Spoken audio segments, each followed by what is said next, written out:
Sé que atenerme con este video, sé que ya recibí comentarios de dura crítica porque supuestamente mi visión y mi misión en el mundo es descalificar a los otros profesionales por celo y por rabia, cosa que pues con toda honestidad no lo hago con esa intención. Mi intención es informar, sobre todo divulgar información valiosa que contribuya al público en general a tener una adherencia mejor a los procesos de salud mental y contribuir a que se visibilice criterios basados en evidencia.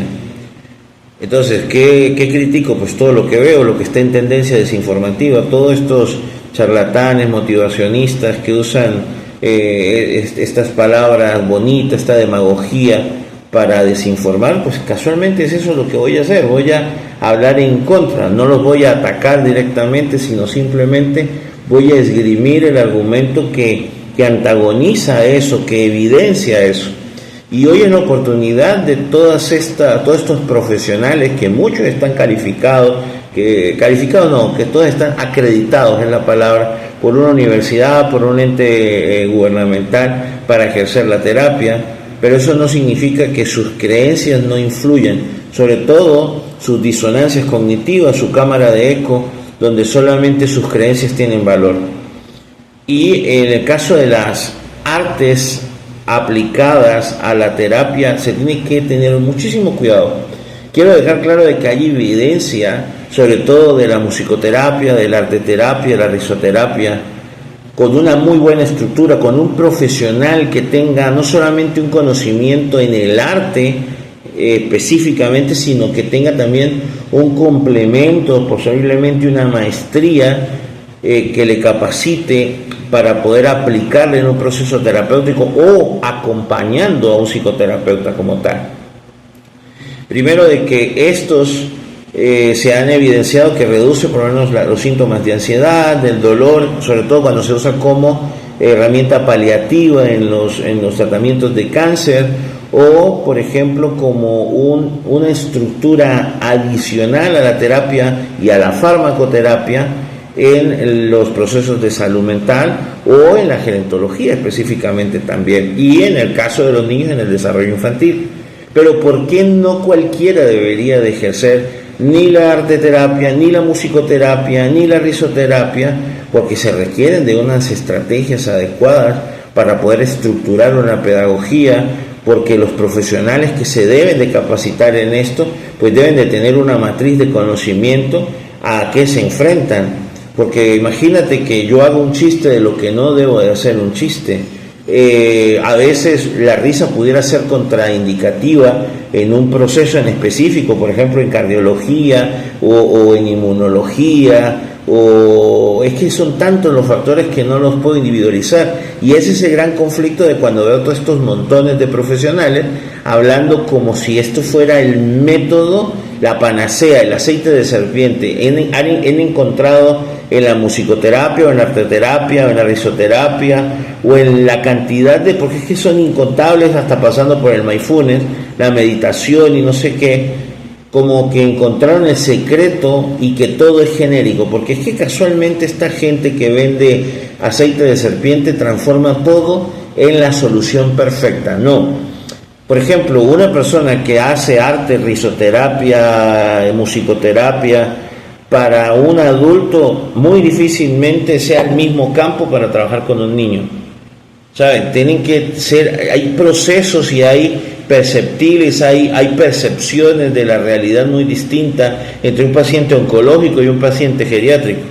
No es lo mismo un paciente con condición esquizofreniforme que un paciente con condición depresiva.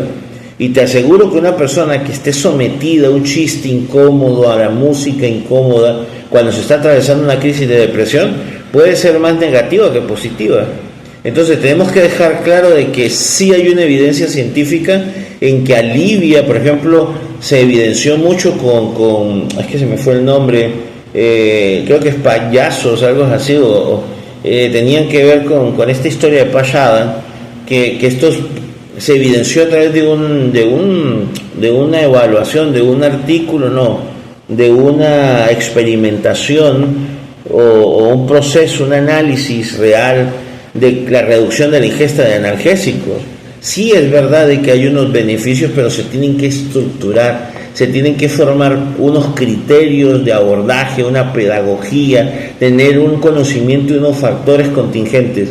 Y aquí volvemos a caer en lo mismo. Yo quiero partir de la buena fe de que estas personas no lo hacen solo con el ánimo de lucrarse, sino que están ciegos de las buenas intenciones. Y eso no es bueno. Tener buena intención no es suficiente.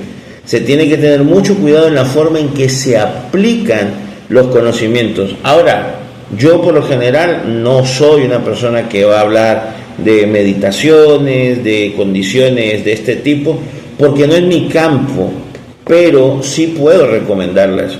Soy una persona en voz alta agnóstico, o sea, no es un secreto, es algo que yo normalmente lo digo públicamente. Soy una persona agnóstica, pero quienes me conocen, y específicamente quien me ha tenido como su psicoterapeuta, saben que yo busco que refuercen esos vínculos con su espiritualidad o con su proceso religioso, como le quieran llamar.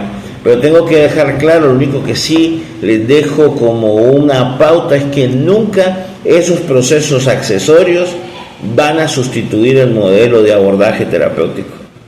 Entonces, ¿qué pasa? Es que muy bien, yo conozco profesionales excelentes, algunas profesionales excelentes, que se me vienen ahora a la mente, que saben usar estas estrategias, que realmente están entendiendo hacia dónde van. Y por supuesto, son músicos, son pintoras también, que han tenido escuela de arte, que han tenido estudios de música, que saben realmente de lo que se trata, que no se trata solo de hacer algo por hacerlo, porque cuando hablamos específicamente de la musicoterapia, lo que desafía es la capacidad de la plasticidad. En el caso que es mi área, el desarrollo infantil, cuando vemos a los niños aprender música, entendemos de que su condición mental va a cambiar, ya que entiende otro lenguaje, que es el lenguaje musical. Para mí, como especialista en el desarrollo infantil, les digo a los papás que son varias cosas que tienen que hacer. Uno, estimular a una sana motricidad deportiva, que no sea de competición. Una cosa es el deporte de alta competencia y otra cosa es el deporte recreativo. El deporte de alta competencia creo que lo voy a hablar en otro momento, que es para mí a veces nocivo también. El segundo punto es la música, que es importante que un niño haga música, que aprenda un instrumento. Y el tercer punto es que hable otro idioma. ¿Por qué? Porque eso va a generar primero una amplitud. Todo esto que estamos haciendo son lenguajes, son vinculaciones sociales, son desarrollos de motricidades, tanto físicas como mentales, en el caso de la motricidad fina y de las gestiones de la cognición. Entonces, a eso es lo que esperamos en el desarrollo infantil. Pero quien debe de dar la parte deportiva debe de ser una persona especializada en esa área. La parte que se va a encargar de estimular la música en el desarrollo infantil del niño debe de ser una persona capaz, apta, con aptitudes y actitudes para poder abordar este tema. Y para eso se requiere una formación formal, una formación que busque realmente sentar las bases para poder hacer un abordaje. Específicamente, si es un musicólogo, un licenciado en música, debería de tomar al menos un diplomado fuerte y formal con relación de los aspectos a considerar en la terapia y sobre todo en qué aspecto de la terapia. Y si no, que trabaje específicamente o en unísono con un especialista de la salud mental que indique cuándo es contraproducente y cuándo es beneficioso para el paciente. En el caso del arte, hay muchas cosas que implican el concepto del arte, la abstracción. Todo esto son cosas que yo no estoy negando que sean beneficiosas, pero lo que pasa es que cuando están mal ejecutadas, pues todo puede salir mal. Entonces hay una responsabilidad en el ejercicio de la función que estamos haciendo. Sé que es muy bueno ser muy versátil y adaptarnos, pero realmente la intención sin formación es negligencia. Entonces tenemos que dejar claro de que sí hay una evidencia, porque es que a estas personas que venden esto como el aceite de serpiente mágico, lo venden como si fuera la resolución a todo y como si que ellos tuvieran la capacidad de poderlo adaptar. y que es un beneficio general. Realmente no, hay que saber con quién se puede aplicar, en qué fase de la problemática se puede aplicar. Por ejemplo, una persona con un problema de motricidad va a llegar un momento en que bailar puede ser contraproducente y que lo que necesite es un profesional que vaya generando estos movimientos paulatinos para recuperar la motricidad global, si se puede. Primero, en la depresión puede ser contraproducente la risoterapia porque se transforma en un factor de presión el hecho de no poder gestionar esas emociones de esa manera. En el caso del canto, pues no todo el mundo va a tener la misma disposición a ese modelo de terapia.